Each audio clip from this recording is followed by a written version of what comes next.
I'd like to spend a few minutes and talk about ways that humans create poverty. If you want to find out if you really understand an article, my recommendation is that you see if you can sit down and create a relationship model that represents what the article is attempting to convey. I find that it really helps me figure out whether or not I understood the article, and oftentimes as a result of developing that model, there are insights that seem to surface that are not actually in the model. So the models that are about to be presented are actually developed from reading Three Ways Humans Create Poverty by Hicklebrewer and Kirk.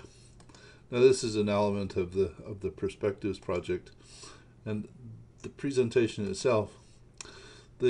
Initially in the 17th and 18th centuries, the foundation of the Industrial Revolution was a closing off of the commons, where the wealthy merchants and aristocrats promoted a privatization of the commons, which diminished the commons, reduced peasant livelihood, displaced the peasants, created humanitarian crisis, and promoted impoverished refugees, promoting slave labor, and supported the Industrial Revolution, and therefore actually enhancing the wealthy and merchants and aristocrats.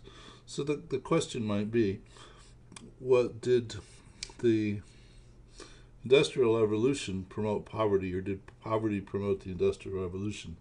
It's sort of a chicken and egg scenario, but this is the first structure that came out of reading the article, which I thought was a perspective that I'd not had on that before. So while the Industrial Revolution made things terrible, as an outgrowth of that, colonialism began to develop as an answer to trying to restore order from the working class riots and class war. So colonialism, excess resources were exported to the colonies, which created opportunity, which minimized the working class riots.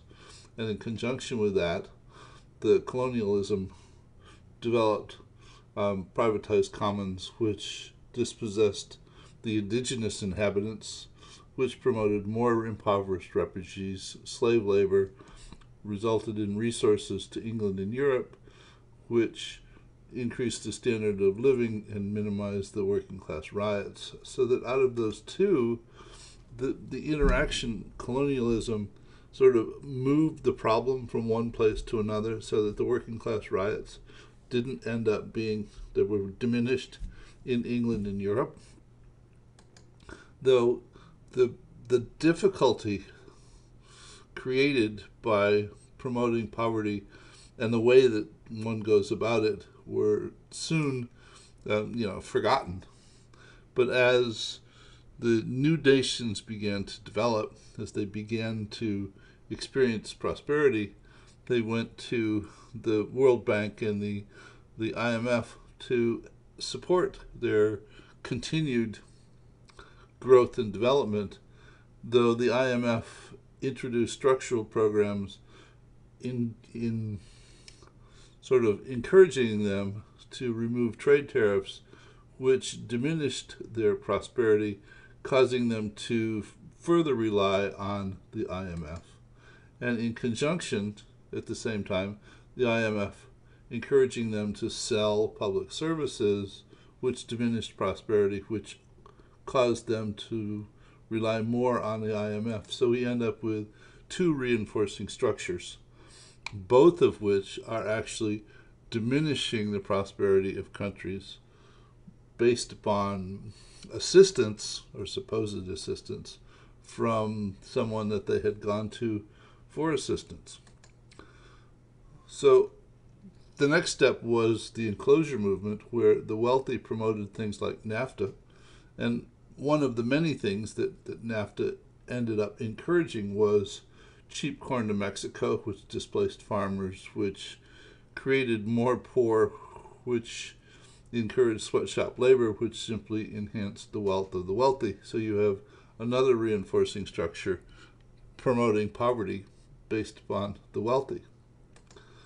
Now, what happens if you look at these sets of interactions, there is actually a common structure there, in that wealth is employed to create a context, and that context further promotes the wealth, though the context itself promotes poverty, and poverty, in fact, encourages the context.